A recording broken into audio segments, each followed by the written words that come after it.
자, 우리가 앞서 이제 간단한 데이터베이스 프로그래밍 방법에 대해서 살펴봤고요.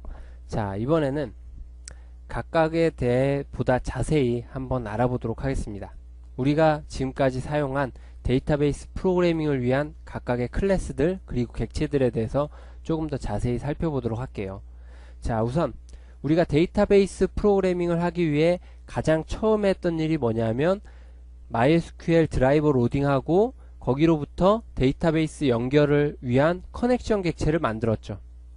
자, 이 커넥션이란 이 인터페이스는 뭐냐면 데이터베이스에 접근하기 위한 객체를 생성하기 위한, 즉 커넥션이란 객체를 생성하기 위한 인터페이스가 바로 커넥션 인터페이스입니다.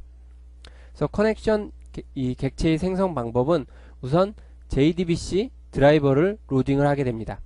자, MySQL의 JDBC 드라이버의 이름은 com.mysql.jdbc.드라이버라고 아까 설명을 드렸죠. 자, 이 클래스의 forName이라는 메소드를 이용해서 우리가 MySQL의 JDBC 드라이버를 로딩을 할 수가 있습니다.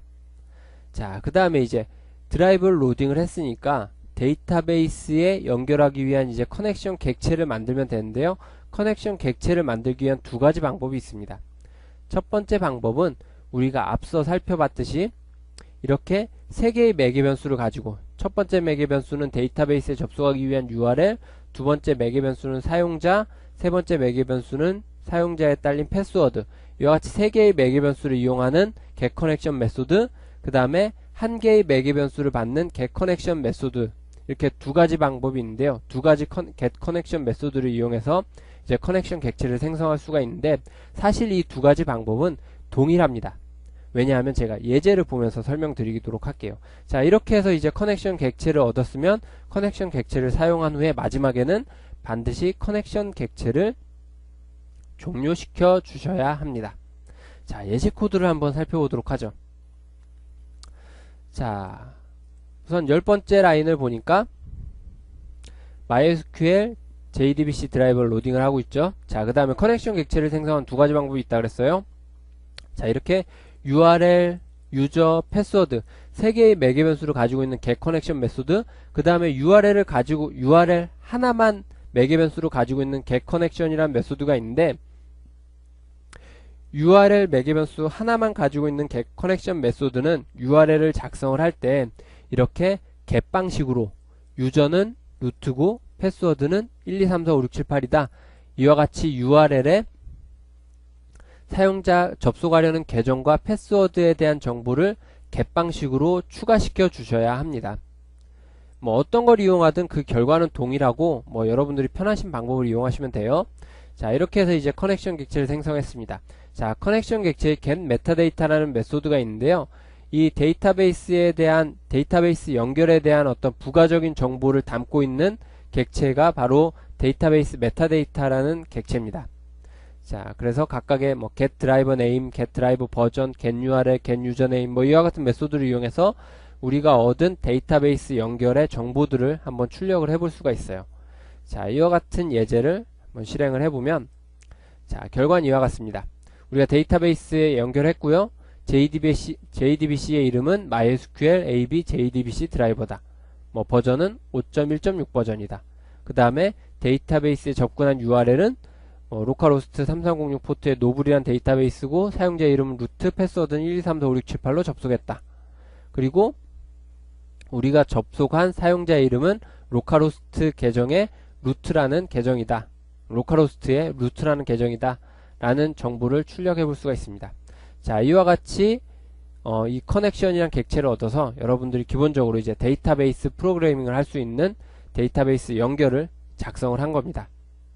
자, 다음으로 이제 스테이트먼트 인터페이스에 대해서 살펴보도록 하겠습니다. 자, 이 스테이트먼트 인터페이스는 뭐냐면 SQL 구문을 실행하기 위한 객체가 바로 스테이트먼트 인터페이스입니다.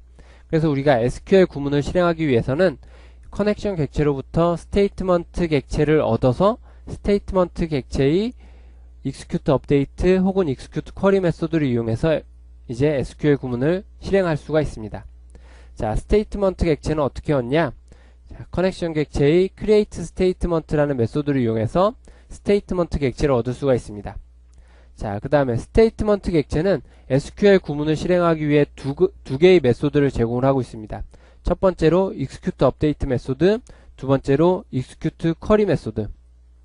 이 두 가지는 SQL 구문을 실행한 후에 결과값이 있느냐 없느냐에 따라 나눠지게 됩니다. SQL 구문을 실행한 후에 결과값이 없다면 execute update 메소드를 사용하시면 되고요. SQL 구문을 실행한 후에 결과값이 있다 라고 하면 execute query 메소드를 이용하시면 됩니다. 즉 insert나 update나 delete와 같이 결과값이 없는 경우에는 execute update, select 같이 결과값이 있는 SQL 구문에는 execute query 메소드를 이용하시면 된다는 거죠. 자, execute query 메소드의 리턴 타입은 바로 result set입니다. 자, 지리의 결과가 담겨있는 result set 객체가 execute query 메소드의 반환값으로 나타나게 됩니다. 자, 그 다음에 스테이트먼트 객체 다 사용한 후에는 역시 종료시켜 주셔야 하고요. 자, 예제 코드를 한번 살펴보도록 하겠습니다. 자, 예제 코드는 이와 같습니다. 자, 커넥션 객체 얻었고요. 자, 커넥션 객체의 create 스테이트먼트 객체를 이용해서 스테이트먼트 객체 얻었습니다. 자, 다음으로 이제 실행할 SQL 구문을 보니까 insert 하라는 거죠. 삽입하라는 겁니다. 노블 JSP 테이블에다가 only진이와 28이란 값을 삽입해라 라는 거죠. 자, insert라는 SQL 구문이니까 얘는 리턴 값이 없겠죠. 리턴 값이 없으니까 어떤 메소드를 이용해야 돼요? execute update라는 메소드를 이용하시면 됩니다. 그래서 스테이트먼트 객체의 execute update라는 메소드를 이용해서 SQL 구문을 실행을 하고요. 자, 다음에 실행할 이제 SQL 구문을 보죠. select, 뭘 가져오라는 거죠. 노블 JSP 테이블로부터 모든 값을 가져와라 라는 구문입니다. 자, select니까 리턴 값이 있잖아요. 자, 리턴 값이 있을 땐 어떤 메소드를 이용해야 된다? 바로 스테이트먼트 객체의 execute query 메소드를 이용하면 되겠죠.